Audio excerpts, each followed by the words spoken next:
ಹಳ್ಳಿಯ ಮಣ್ಣಿನ ಸುವಾಸನೆ, ಕುಸ್ತಿಪಟುಗಳ ಘರ್ಜನೆ, ಪ್ರೇಕ್ಷಕರ ಹರ್ಷೋದ್ಗಾರ, ಗ್ರಾಮೀಣ ಸಂಸ್ಕೃತಿಯ ಜೀವಂತ ಚಿತ್ರಣಕ್ಕೆ ಸಾಕ್ಷಿಯಾದ ಘಟನೆ ಯಾದಗಿರಿ ಜಿಲ್ಲೆಯ ಶಹಾಪುರ ತಾಲೂಕಿನ ಹುಲ್ಕಲ್ ಗ್ರಾಮದಲ್ಲಿ ಇಂದು ನಡೆದಿದೆ.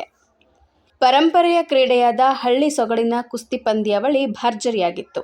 ಸ್ಥಳೀಯ ಕುಸ್ತಿಪಟುಗಳ ಜೊತೆಗೆ ಸುತ್ತಮುತ್ತಲಿನ ಗ್ರಾಮಗಳಿಂದ ಆಗಮಿಸಿದ ಕುಸ್ತಿಪಟುಗಳು ಭಾಗವಹಿಸಿ ತಮ್ಮ ಶಕ್ತಿ, ತಂತ್ರ ಮತ್ತು ಸಾಹಸವನ್ನು ಪ್ರದರ್ಶಿಸಿದರು. ಕುಸ್ತಿ ನಡೆಯುವ ಪ್ರತಿ ಕ್ಷಣವೂ ಪ್ರೇಕ್ಷಕರಲ್ಲಿ ರೋಮಾಂಚನ ಮೂಡಿಸಿತು. ಎಲ್ಲ ಜನ ಬಂದವು ಇಲ್ಲಿ ನಮ್ಮ ಶಹಾಪುರ ತಾಲೂಕದಾಗ ಯಾದಗಿರಿ ಸುರ್ಪುರ. ಅಂದ್ರೆ ಯಾವ್ದು ವಿಶೇಷ ಸಲುವಾಗಿ ಇಟ್ಕೊಂಡಿದ್ದಾರೆ ಸರ್? ಇದು ನಮ್ಮ ಬಲಭೀಮೇಶ್ವರ ದೇವಸ್ಥಾನ ಜಾತ್ರಾ ಮಹೋತ್ಸವ ಸಲುವಾಗಿ ಇಟ್ಕೊಂಡಿದ್ದೀವಿ. ಏನೇನು ಕಾರ್ಯಕ್ರಮ ಇದಾವೆ ಸರ್?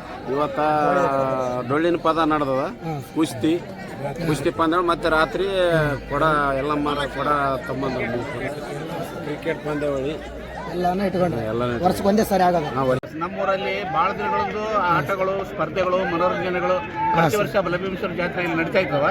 ಬಟ್ ಈ ವರ್ಷ ಹೊಸದಾಗಿ ಜಂಗಿ ಕುಸ್ತಿಯನ್ನು ಆರಂಭ ಮಾಡಿದ್ದಾರೆ. ಹೌದು ಸರ್. ಕ್ರಿಕೆಟ್ ಪಂದ್ಯಾವಳಿಗಾಗಲಿ ಅಥವಾ ಡೊಳ್ಳಿನ ಪದಗಳಾಗಲಿ ಅಥವಾ ಇನ್ನಿತರ ಯಾವುದೇ ಪಂದ್ಯಾಟಗಳನ್ನ ಈ ಒಂದು ಸಂಕ್ರಾಂತಿ ಹಬ್ಬದ ಪ್ರಯುಕ್ತ ಬಹಳ ವಿಜೃಂಭಣೆಯಿಂದ ನಮ್ಮ ಬಲಭೀಮೇಶ್ವರ ಜಾತ್ರೆಯನ್ನು ನಡೆಸಲಾಗ್ತದೆ ನಮ್ಮೂರಲ್ಲಿ. ಹೌದಲ್ಲ ಸರ್?